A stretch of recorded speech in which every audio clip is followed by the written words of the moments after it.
Сайн байцгаана уу хүүхдүүд. Намайг мөнх мандах гэдэг. Би одоо 9 настай. Би та нарт оригамигаар саяхан хэрхэн хийснээ сонирхуулъя. Оригами гэдэг нь цаас нуглах гэсэн утгатай Япон үг. Дөрвөлжин цаас нуглаад янз бүрийн зүйл дуурайлган хийж болдог. Яг одоо цаас нугалсаар байгаа лего тоглоом хийн. Бас оригамигаар хостгосноор сар гал хийгээд дараа нь эднийгээ нийлүүлж соён болгоно.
Оригами бол миний олон хоббинуудын л нэг.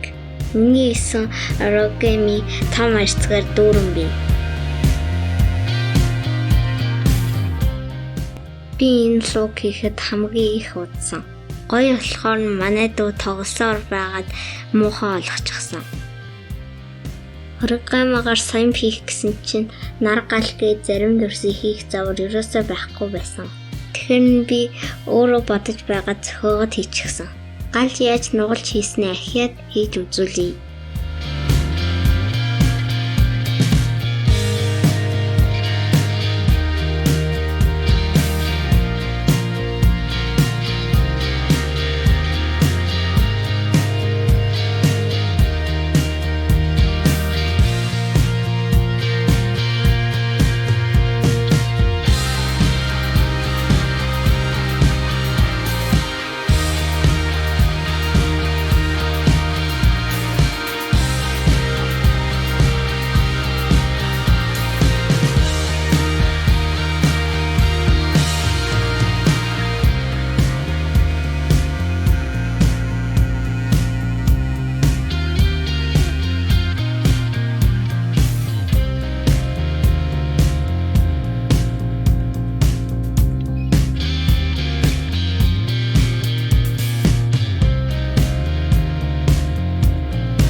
Баяртай.